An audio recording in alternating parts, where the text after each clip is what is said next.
So this is the fourth in a series of lectures about medicine in general. And this particular topic is unique in the fact that you're going to hear a lecture about imaging without any images. That's probably the only lecture you'll ever hear about radiology and not see any images. And I think it's an Argentinian thing? It's an Argentinian thing, yeah, whatever. You know, so there are three messages that I think are important to get. The first one is that screening imaging, except in very specific situations, is absolutely worthless. Because most of the time, you're not going to act on it. Thirdly, chances are very good that you're going to pick the wrong imaging modality for what you're looking. And if you really are cost conscious about what you're doing, given that imaging is that expensive these days, is you better think and know what it is that you want to find out. What's the problem you want to solve? And the one thing we never do in medicine, which is an absolute disaster, we never call the radiologists and say, what's the best way to look at this? We all just order things. And you have a 50% chance of being wrong, or picking the thing that's not going to really work well. So this is I haven't given this lecture in a long time, so bear with me. But the message is very clear. Guys, don't go out there and get total body calciums. You know, it really doesn't help. Occasionally you'll find something, and then it just generates a whole bunch of stuff that you never get to the story with the PSA. So, next slide. We'll start simple. Okay. The most common thing that you see is a case of acute cholecystitis. The patient comes in, has a right upper quadrant pain, it's doubling over. You know it happens every time they eat a big meal as opposed to when they're fasting. And if you are female, over 40, okay, there's a good chance that that's probably what you're going to come up with is an acute gallbladder.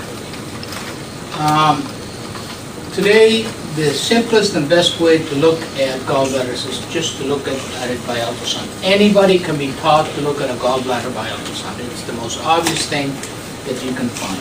If you find stones in it, what you'll see is the usual thing. You'll see a little white spot behind which there is a shadow area.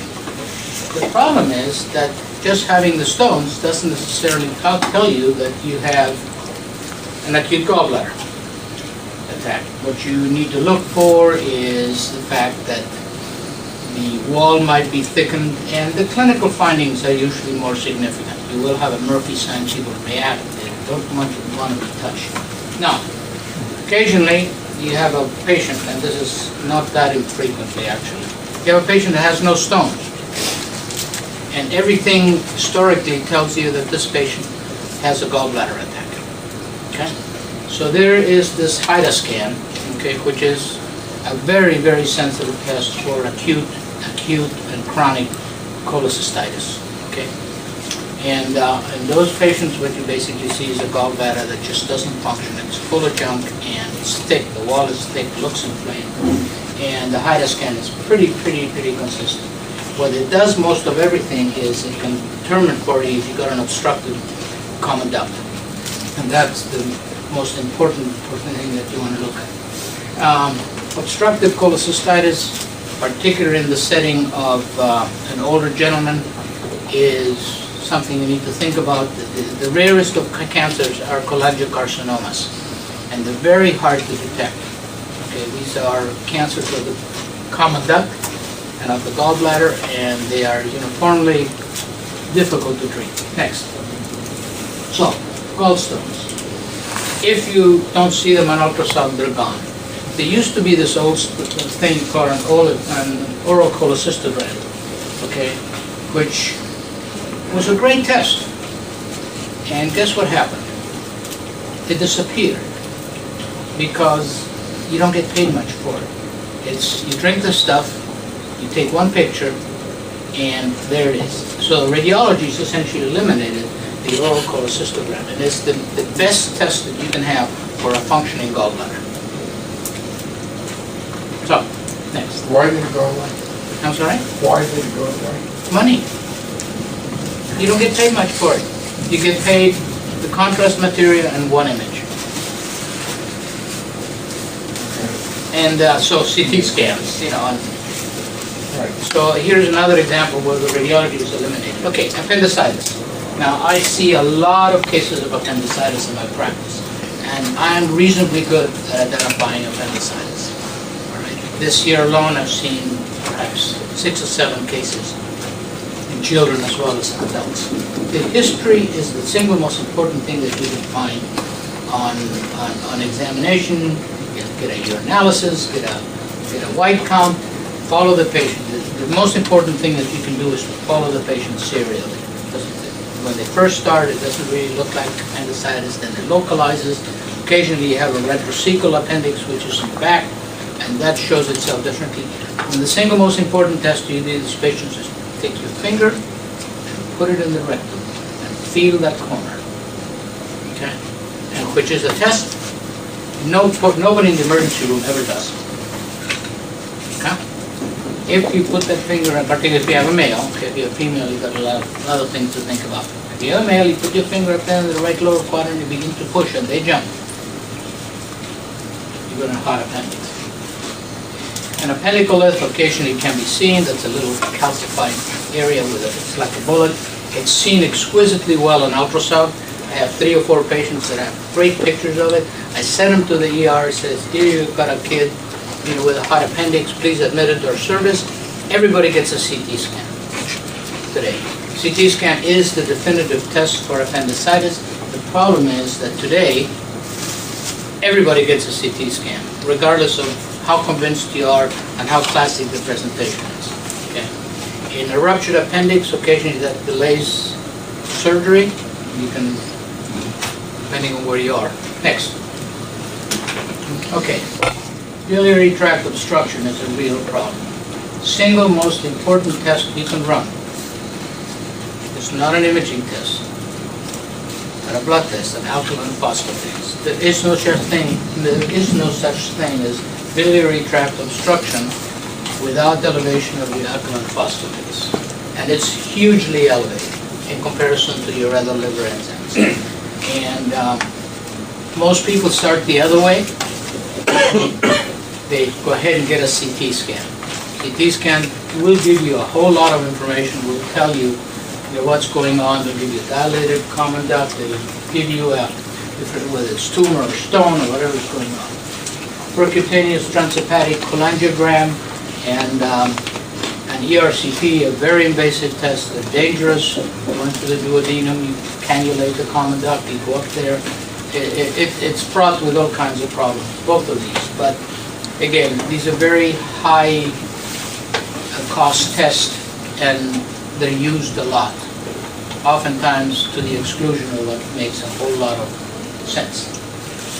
One of the nice things to do is if you have a tumor in the duodenum or in that common duct, is to actually use ultrasound. It's one of the times in which ultrasound can help you. It'll never give you tissue differentiation, but if you find a tumor in the lumen, the ultrasound can tell you extension of that tumor, as opposed to an MRI will also give you tissue dissemination and expansion.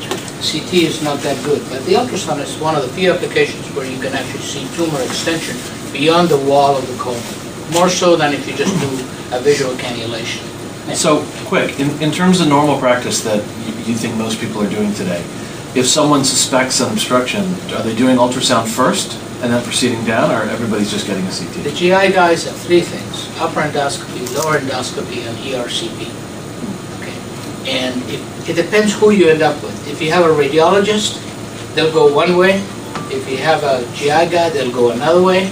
And if you think about what makes most sense, okay, none of them actually make any sense. The best test to do is get your alkaline phosphatase, get your white count, look at the patient carefully, and if you really think this is a major problem, get an MRI. Next. Okay. Here's another one of those that is very interesting. A contrast CT is the most effective way of actually looking at hepatic mets. Okay? Magnetic resonance is also very good, a little bit more expensive, in fact, a lot more expensive. And ultrasound is not as effective as screen. But guess what the hepatologists do with every patient that's Hep B and Hep C positive? They do serially, twice a year, ultrasound studies, ingrained in their brain, okay? And it's the least discriminating test that you can do for these patients. Why is it? Because that's what's mandated by Medicare and Medicaid as your next step before you get a CT. And if it, so there are rules created by the insurance company that actually pick the wrong test. And then you can't go forward unless the test is positive. Okay? Now, if you've got a normal CT and normal liver function test, basically you're there. And here's one where if you just allowed the CT and the liver function test to be done, you would be perfectly in good shape. Okay. Next. Okay.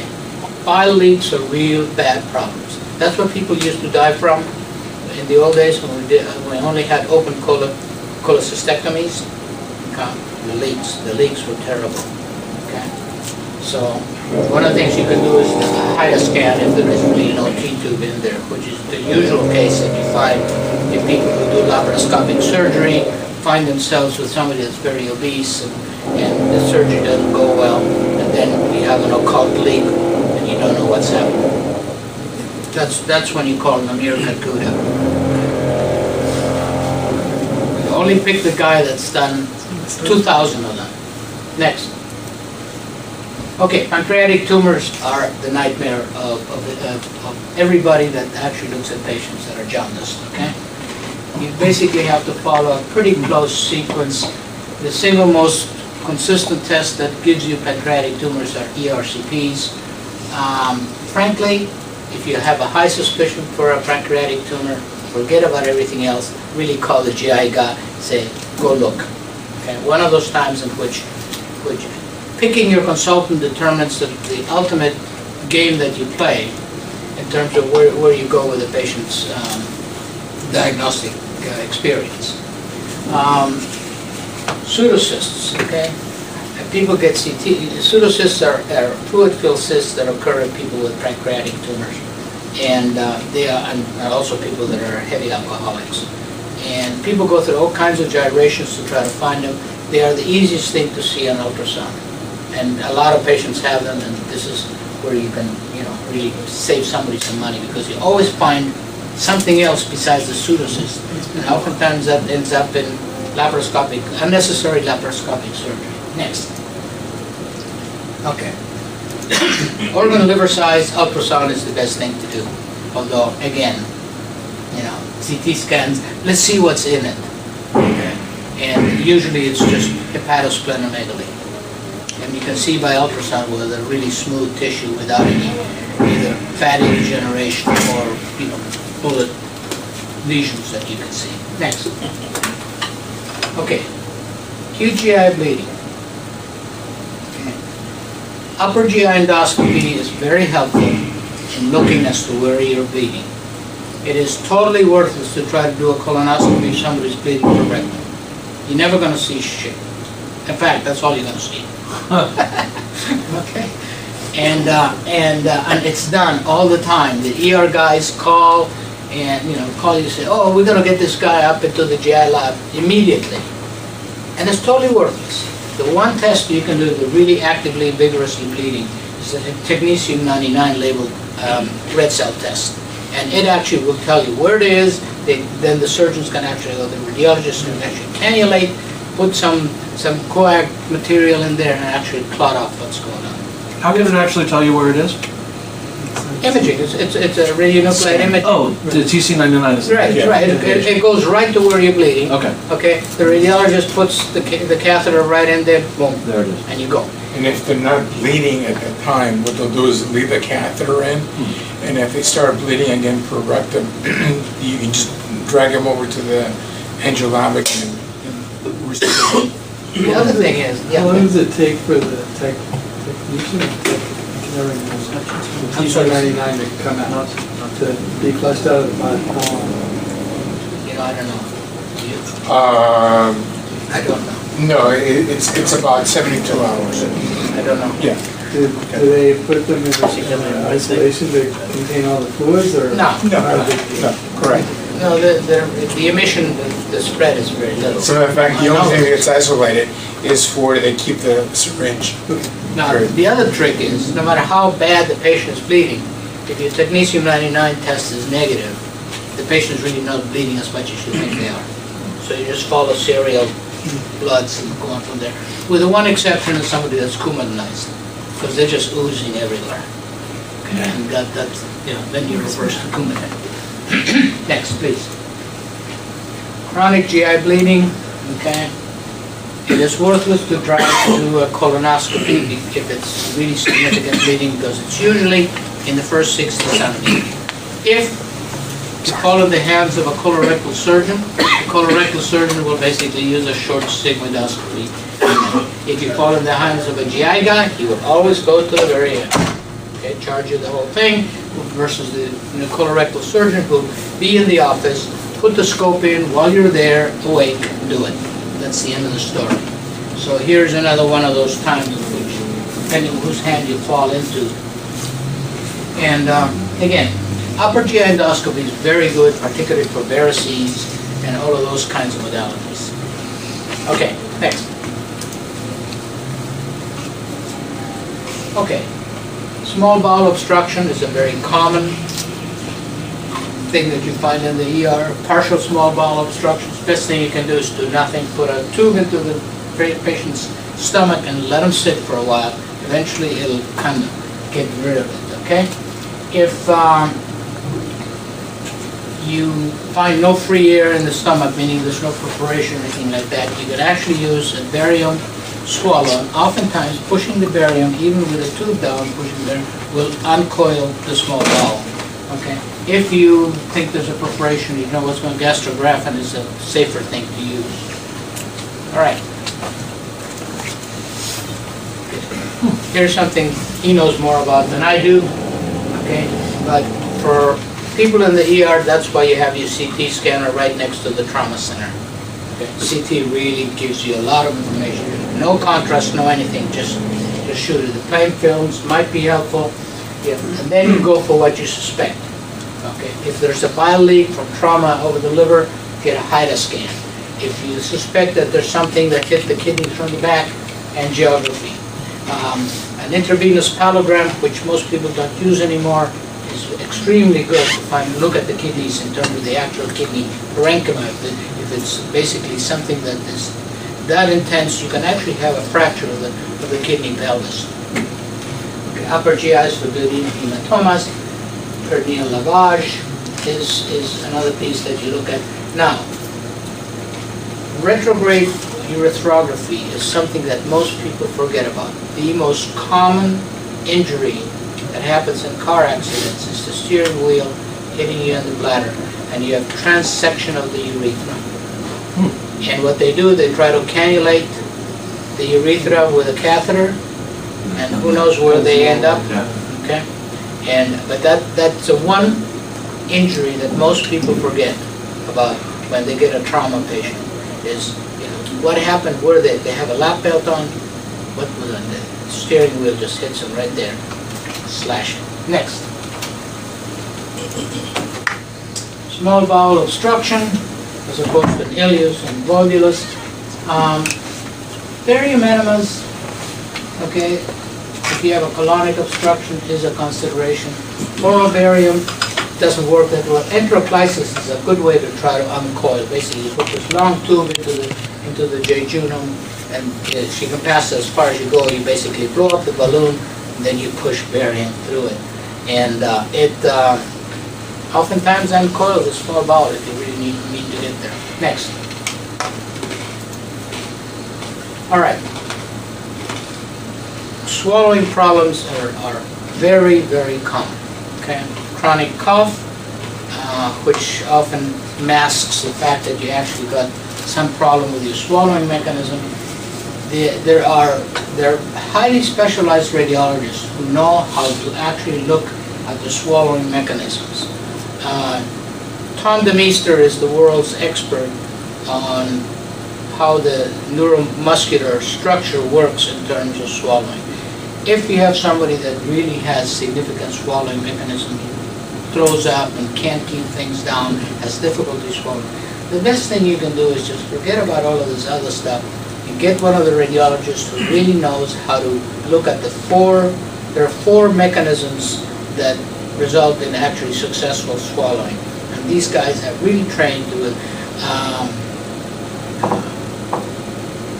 There's one guy here at USC, and he's retired now, that was probably the most expert person to be able to do this.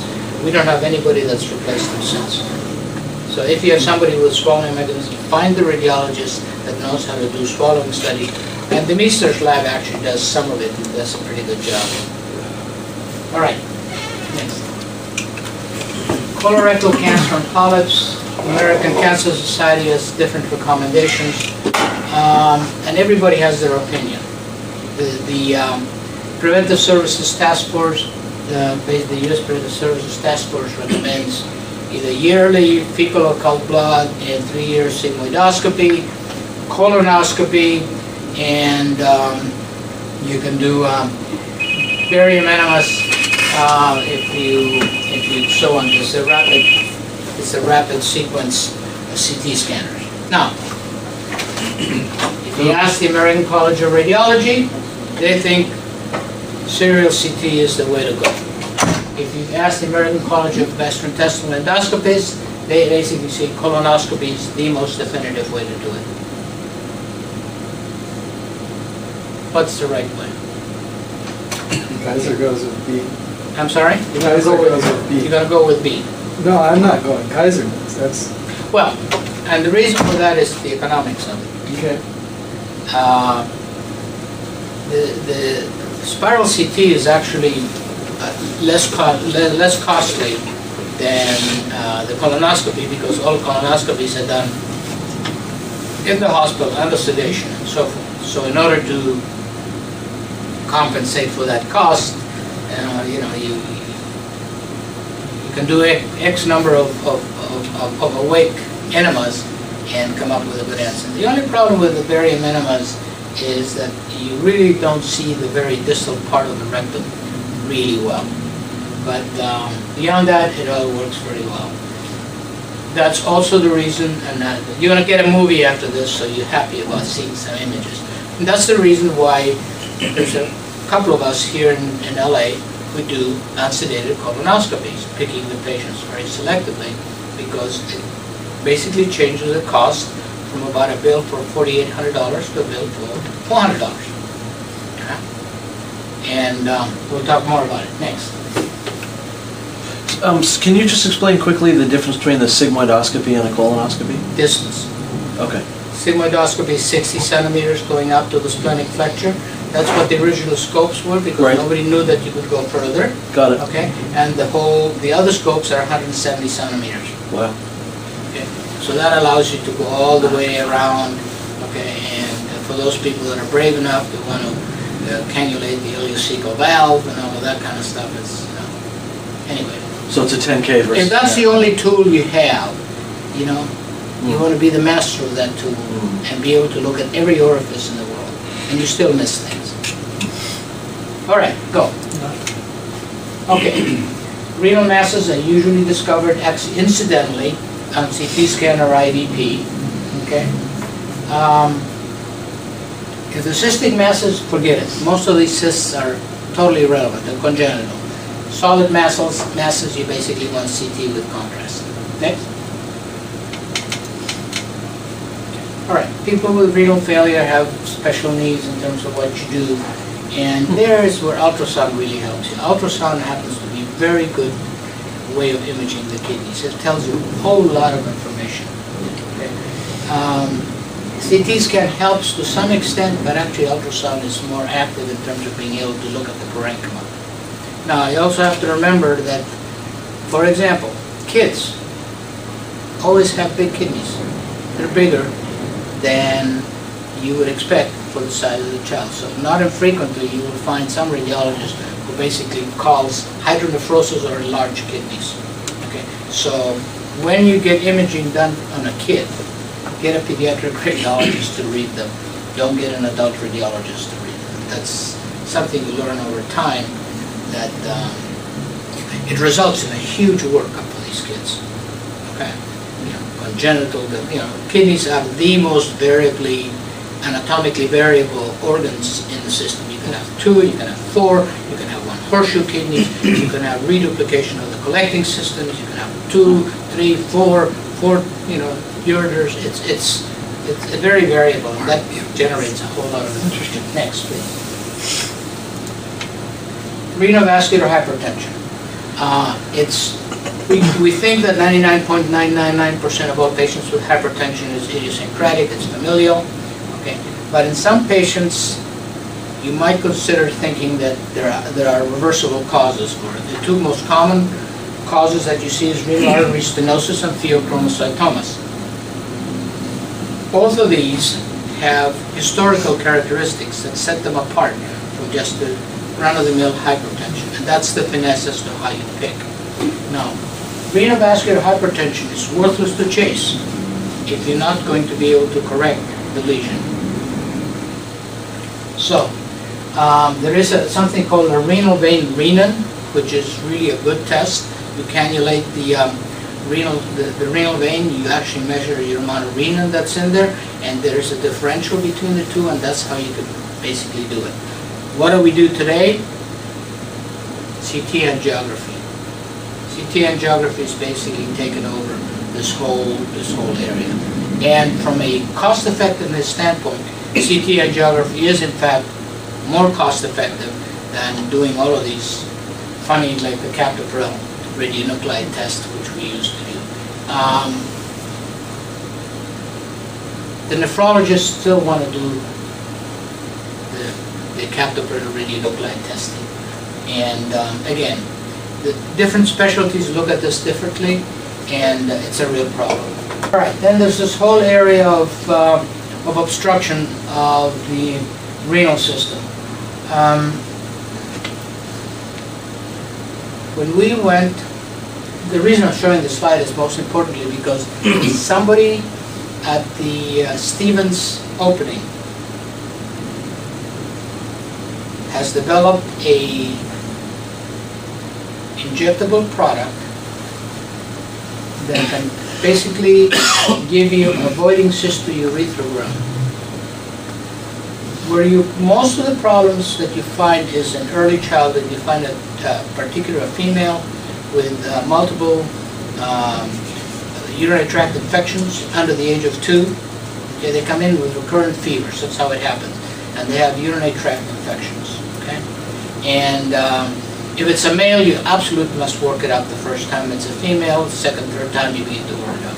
But the test is an ultrasound test of the kidneys to see that they're not enlarged or hydronephrotic.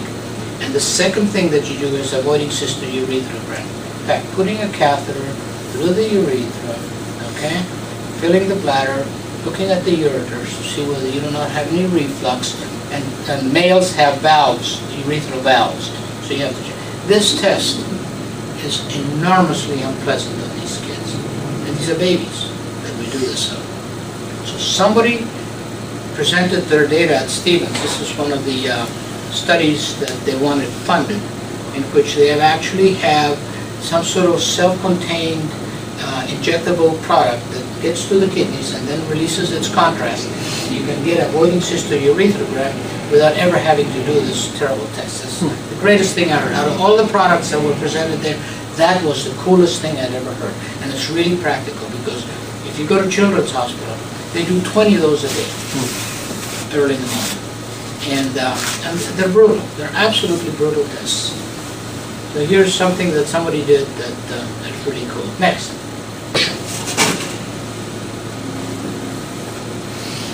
Pubescent males, most common thing that you find, they come in and they have real testicular, either been hit or something. You got like 6 hours, sometimes a little bit more, before you actually kill the testicle. Okay, so testicular torsion, the most sensitive test is really the nuclear scan. Okay. But Doppler ultrasonography in the right hands can actually tell you where there's a difference in flow between the two. And it's a real straightforward thing. You go into the ER, you hit, it hurts, get your Doppler ultrasound scan. If it's equivocal, go ahead, do your nuclear scan, call the urologist. It hurts a lot. They're screaming. And what happens, if you send them home, a couple hours later, the pain stops. Right. Everybody's happy, right? Not good. Testing for this day. Okay, next. Okay, adnexal masses in women are a nightmare. Patients are sent to me almost every day with a complaint of pelvic pain. Do an ultrasound. And it's worthless. Because you then have to sort out where's the pain, when was the pain, has it recurrent, how old are you, have you had periods, how do they relate to period? It's the escape mechanism that physicians always use is, oh, you hurt down there? Yeah, let's get an ultrasound. Okay. Very, very, very unfocused way of looking at it. To be honest with you, if you have a postmenopausal or a woman at risk in their 40s and 50s, anything earlier than that is treatable. It's not significant. Can be chronic. You know, it can be adhesions. It can be, endometriosis, the spread of the endometrial implants all over the uterus, the ovaries, and even in the gut. But females in the late 40s, 50s, and later on in life, if there's one test that works the best in terms of ruling out problems, it's an MRI. CT scan is not particularly good for the pelvis. The MRI is the single most exquisite test looking at the pelvis, way beyond ultrasound. And if we had to really, rationalize how we practice medicine, we would stop doing pelvic ultrasounds for just generalized anything, unless you really focus on something. Like you want to look for ovarian cysts, you want to make sure that you want to follow it. But from a screening standpoint, it's not a great test. And you will hear everybody argue with you about that. When I say this, people go totally rabid about it. And anyway, next. Ectopic pregnancy. Ectopic pregnancy is the thing that most ER docs fear the most. Because they never know. And there are some really cool rules. Right? If you see a gestational sac in the uterus, okay, you probably don't have an ectopic. Your chances of a heterotopic pregnancy are 1 in 8,000 to 1 to 30,000. If you have a pregnancy test and you get a quantitative hormone HCG level and it's above 1,000 or 1,500, you have to see a gestational sac in the uterus. And if you don't, you got an ectopic. Period. End of story. What do you do then? If the patient is not in particular pain and everything looks fine, you give them some methotrexate that stops the pregnancy from growing. End of story. You can treat it medically. You don't ever have to do surgery. What happens to most patients?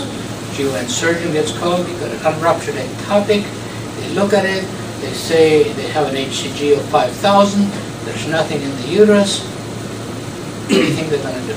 Put them over it. They're going to take them to the operating room.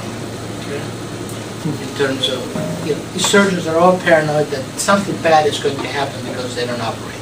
They're not doing it just because you get better reimbursement. Well, what if it ruptures while the methotrexate is working? Methotrexate is 100% effective. Within 2 hours of injection, that fetus is essentially not going to grow any further. The fear, to put it on our terms, is that it's going to rupture, they're going to hemorrhage to death. That's it. That's why these guys are so scared. And the data is absolutely ruthless. I was part of the initial ectopic pregnancy studies with methotrexate in Memphis. We were the capital of ectopic pregnancies. We had 10, 15 ectopics a night coming through. It's strange. Everybody from Mississippi, Tennessee, all came to this emergency room. And nobody ever ruptured, as long as you picked your patient right. Okay? No significant pain. an HCG above 1,500 to 2,000, you conservatively manage them. What percentage of pregnancies end up being ectopic? You can't really say that because ectopic pregnancy is stratified by risk factors. Okay. Okay, women with multiple sexual partners, women with recurrent infectious episodes have a much higher tendency for ectopic pregnancy.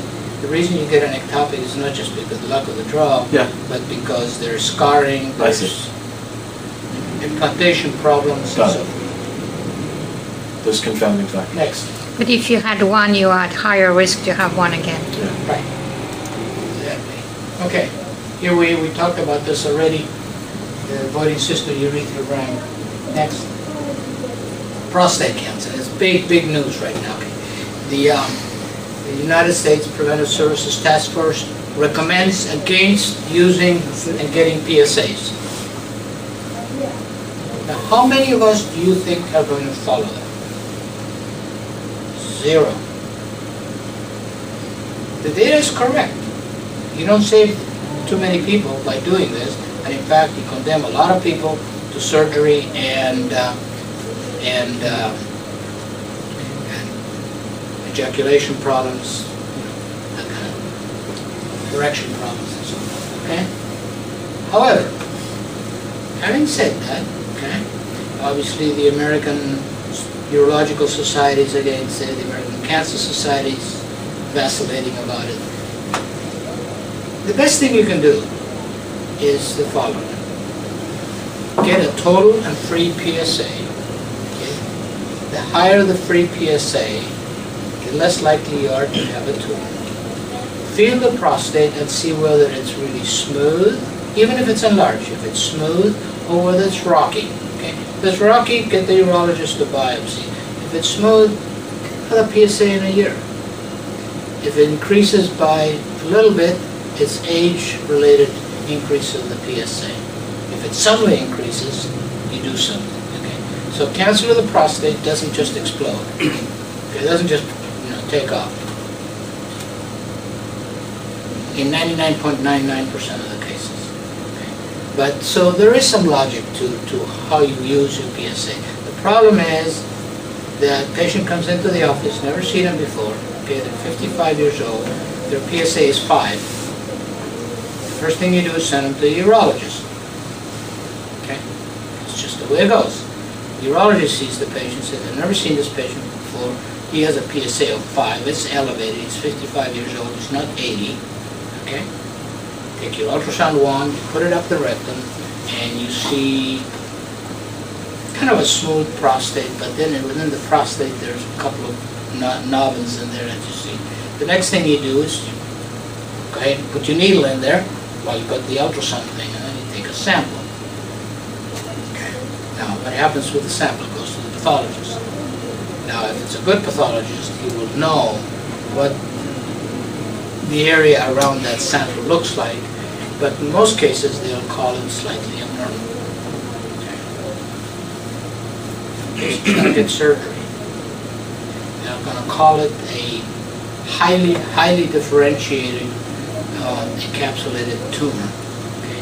The patient will have some erectile dysfunction for the rest of their life, the rest of his life. This cancer has a life history of about 50 years. That's what the United States Preventive Services Task Force is talking about when they say, don't even test it. Okay. There's also one prostate cancer that is fairly aggressive. Is there a way to differentiate between these two? You know, even urologists will tell you, I've seen 1, 2. Okay. There are certain tumors that are really not discoverable by PSA, okay, that go from normal PSA to a very high PSA, but they do that in a matter of months. It's just a very aggressive tumor. And the inciting factor seems to be something external in the system. So, next. Okay, solitary pulmonary nodules are really, the bottom line of this is there's no good way to look at lung cancer. even the studies that, there's one study that says if you do it by CT scan on everybody every year who's at risk, smokers and so forth, you will see some cancer. There really is nothing that will identify no imaging study that will identify a tumor early enough to alter the course of what happens. So, let's stop here.